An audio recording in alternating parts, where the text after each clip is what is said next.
Okay, welcome to the playthrough of my adventure. This adventure is going to take a long time to complete if you want to actually complete it.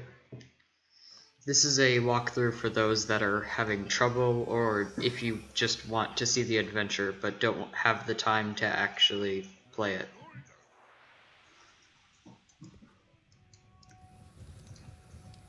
You start by talking to the two guys like normal.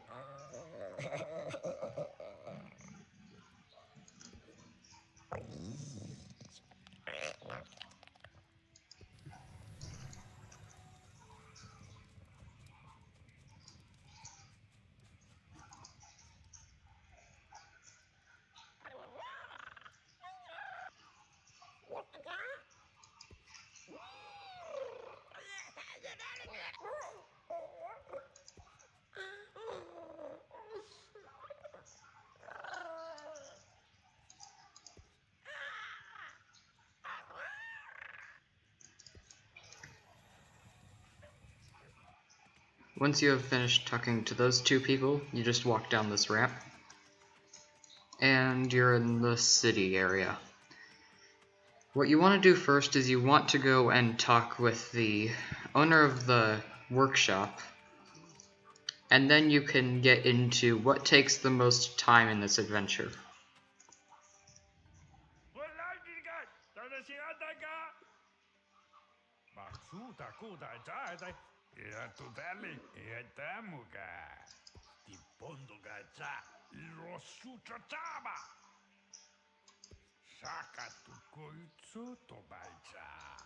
Oh, that's a typo.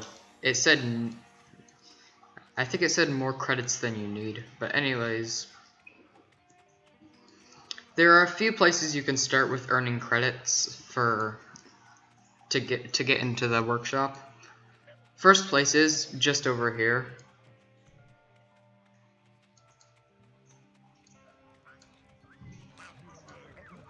There's a person right here who wants you to retrieve his plasma pulsar from someone.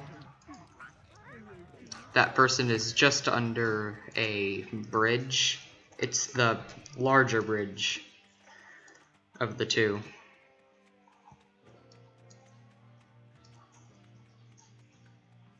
Also, these bus stops, if you walk into the door, they'll bring you to a different bus stop. There are 3 different bus stops in this adventure.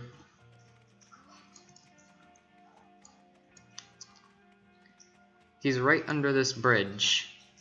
You can talk to him if you want, and you can kill him.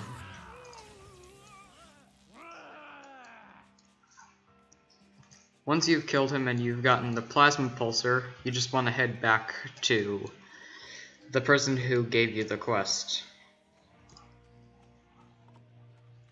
It should be noted that Spore's AI is very buggy, so I would like to let you know that for some reason you want to avoid actually handing them items. What I would do is just drop it on the ground next to them, and then they'll give you the credit to continue. But for some reason, if you actually give them the item, they'll stop dropping the credit. It's very strange.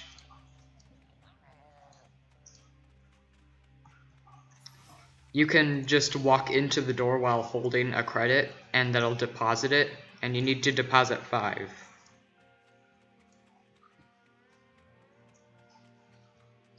Another credit is right here. This is supposed to be a failsafe. If you are unable to collect the sufficient amount of credits because Spore is being buggy or weird, this person will give you a free credit every 3 minutes. You can complete the entire adventure just by waiting there and doing that, but it'll take a lot longer.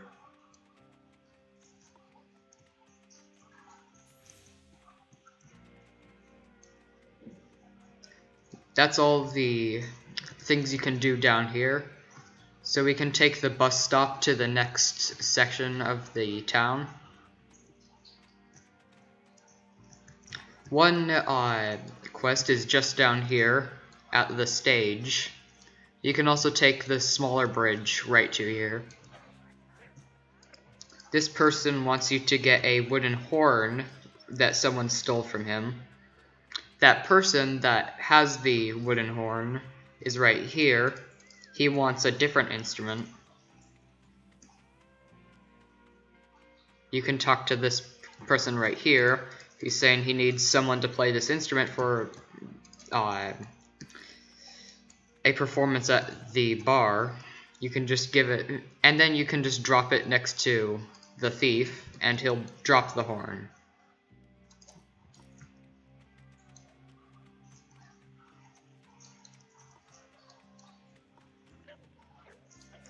Then you can give the horn to the singer.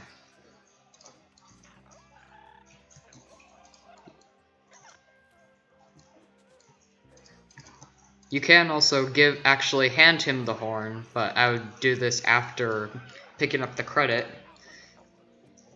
and he will go on stage. Although it seems a bit buggy and he won't actually go on it, but yeah, that's a cool little trick you can do.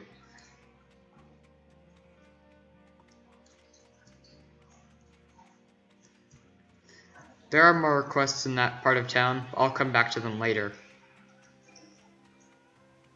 Over here in the spice mine, there's a quest. This person wants you to find a hammer for him. And there's a hammer located right next to the workshop that you're supposed to go to and get 5 credits for. It's this thing on the ground right here.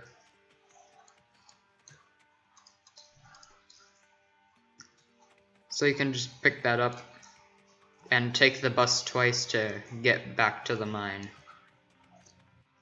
The bus will come in a lot of handy during this adventure, especially if you have a slower captain.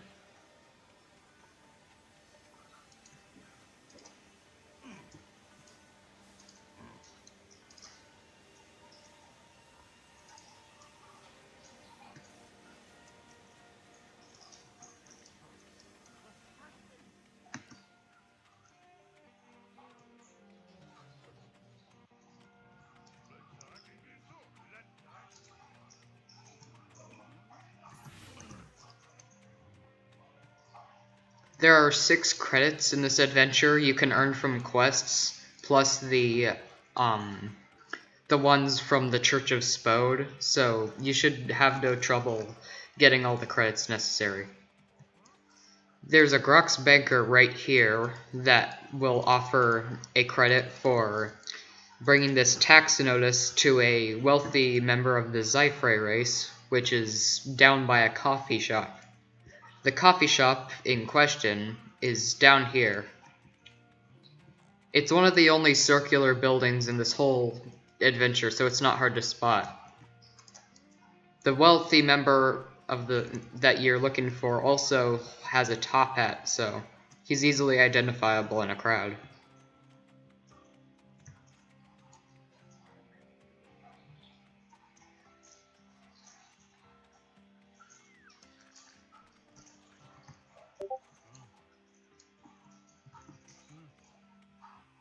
It will take him a bit to come to the bank because Spore's pathfinding is not the best.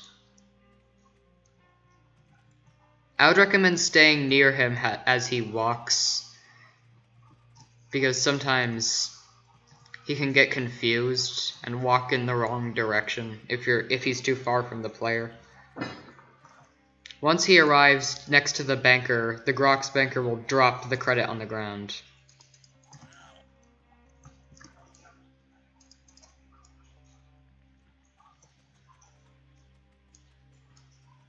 The other quest you can do is for the Mafia members. They want you to find and kill this one armed member of the Froststone race and get the gems that he stole from them. He's not far from them. You can just find and kill him pretty easily, especially if you have the warrior items. If you have the shaman items or default attacks, it might take you a while to kill him though.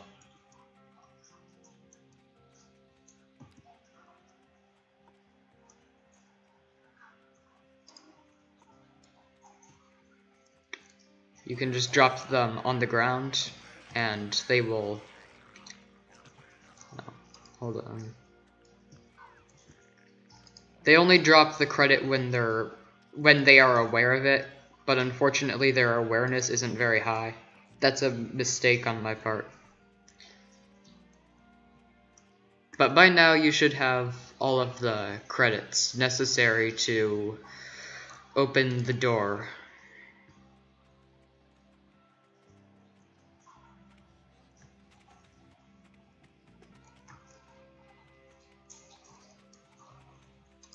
If you did all of the quests, you should have one left over.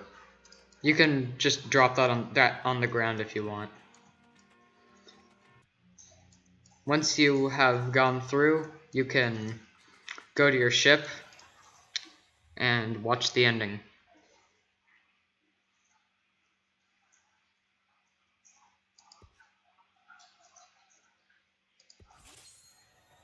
And that's my adventure for you.